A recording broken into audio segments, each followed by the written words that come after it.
Hi friends, welcome to our channel Ernika vlogs.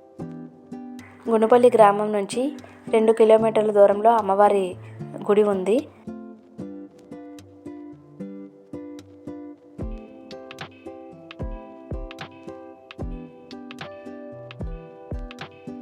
ఇదిగో ఇక్కడి నుంచి మనం కొంచెం దూరం అడవి మార్గం నడవాల్సి ఉంటుంది. ఇక్కడ నుంచి కొంచెం దూరం నడిచిన తర్వాత అమ్మవారి గుడిని అయితే మనం చేరుకోవచ్చు. మనం ఆ అడవి లాంటి ఏరియాలో కానీ తప్పిపోతే అమ్మవారే మనకి ఏదో రూపంలో కనపడి ఆవిడ ఆ గుడిని చేరుకునేలా చేస్తుంది.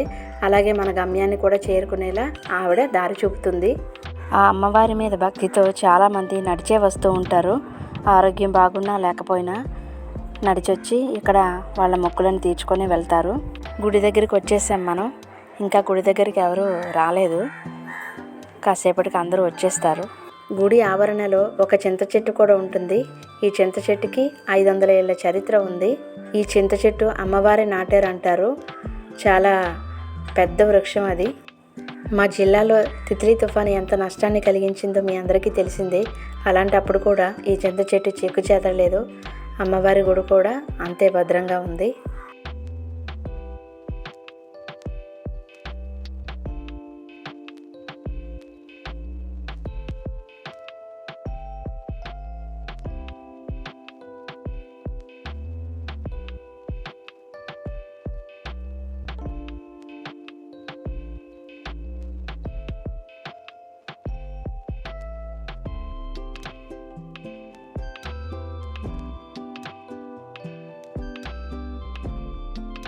ముందు వేప చెట్టు సన్నిధిలో అమ్మవారి విగ్రహం ఉండేది.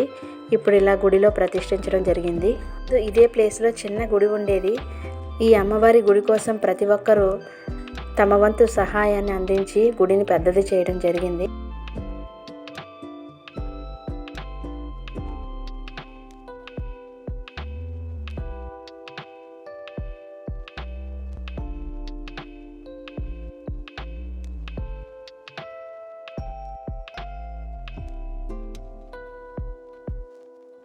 ఉగాది పండుగ అంటే అందరూ ఇంట్లో జరుపుకుంటారు.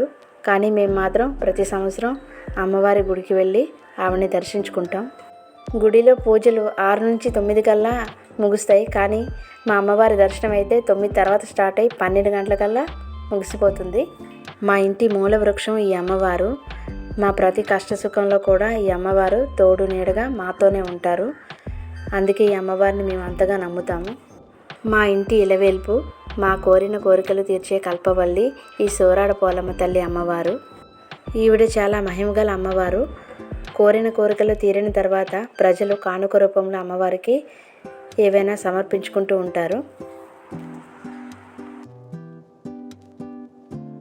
మా ప్రతి పనిలో తోడు నీడగా ఈ అమ్మవారు మా వెంటే ఉంటారు. మాకు ఏ కష్టం వచ్చినా తల్లిదండ్రులతో చెప్పుకుంటామో లేదో కానీ ఈ అమ్మవారితో చెప్పుకుంటాం. మా కష్టాలన్నీ తీరిపోతాయి. అంత మహిమగల అమ్మవారు.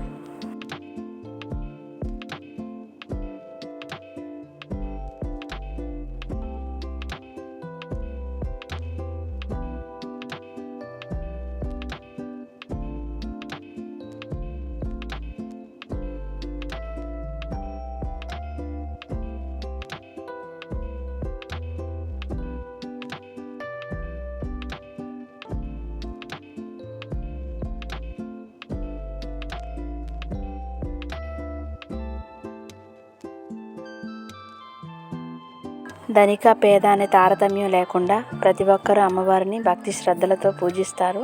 సొంతంగా అమ్మవారికి వారి పూజ వారే చేసుకుంటారు.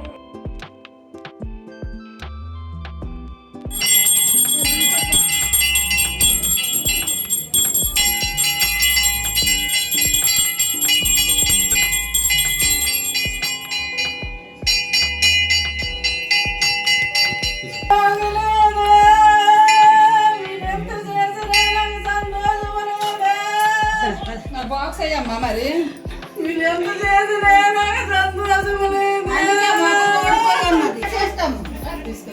ఏ రోజు ఏదైనా చూసుకోవాలి కదా.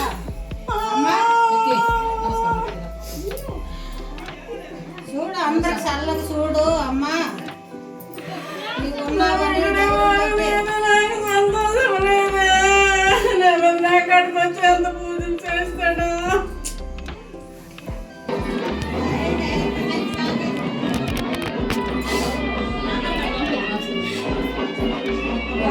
అమ్మ మరి ఎన్నిసార్లు చేస్తాము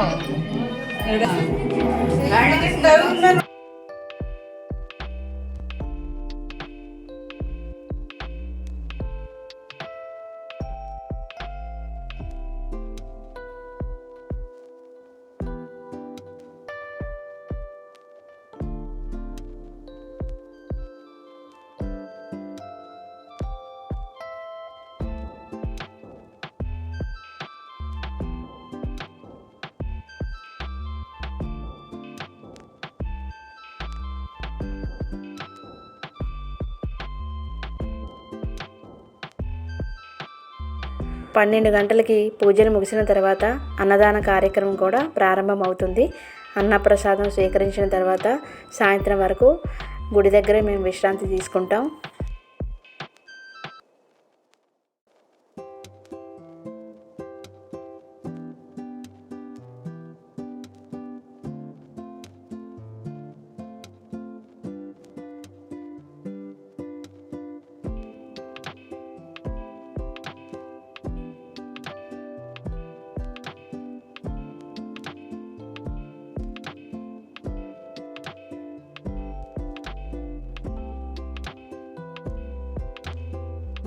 ఉగాది రోజు ఈ అమ్మవారిని దర్శించుకోవడానికి చుట్టుపక్కల ఉండే గ్రామాల్లో ప్రజలే కాకుండా పక్క రాష్ట్రాల్లో ఉండే మా రిలేటివ్స్ కూడా వచ్చి అమ్మవారిని ఎలా అయినా దర్శించుకొని వెళ్తారు.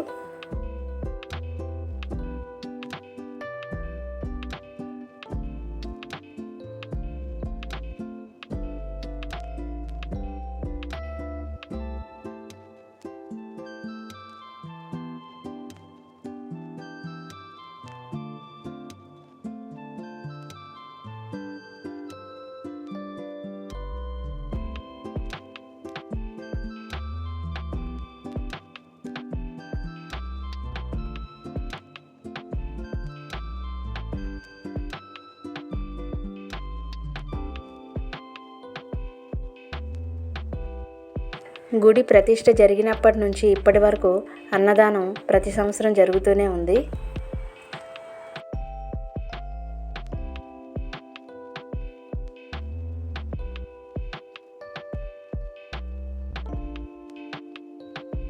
చిన్న పెద్ద తేడా లేకుండా ప్రతి ఒక్కరూ అమ్మవారి సేవలో నిమగ్నమయ్యి ప్రతి పనిని శ్రద్ధగా చేస్తారు.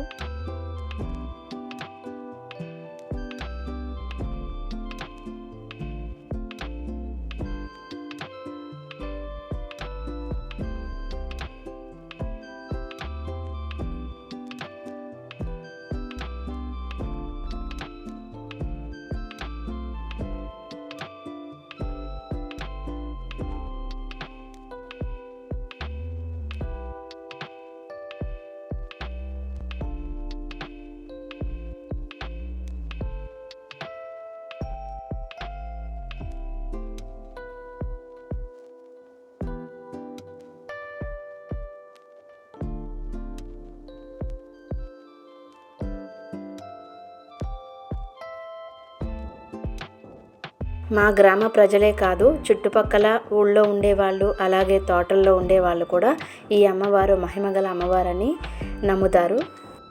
ఉగాది రోజు వీడియో ఇది. ఇంకో వీడియో ఉంది అమ్మవారి గుడి ప్రతిష్ఠ ఎలా జరిగింది అన్నది.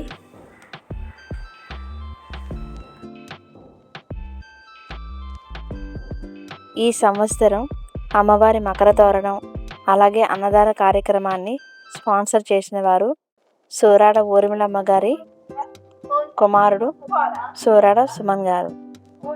అమ్మవారికి సమర్పించిన వస్త్రాలు ఇవ్వడం జరుగుతుంది. అలాగే చిన్న సన్మానం కూడా చేస్తారు. ఈ వీడియో కనుక మీకు నచ్చితే లైక్ చేయండి, షేర్ చేయండి. ఇలాంటి మరిన్ని వీడియోస్ కోసం మా ఛానల్ని సబ్స్క్రైబ్ చేసుకోండి. Thanks for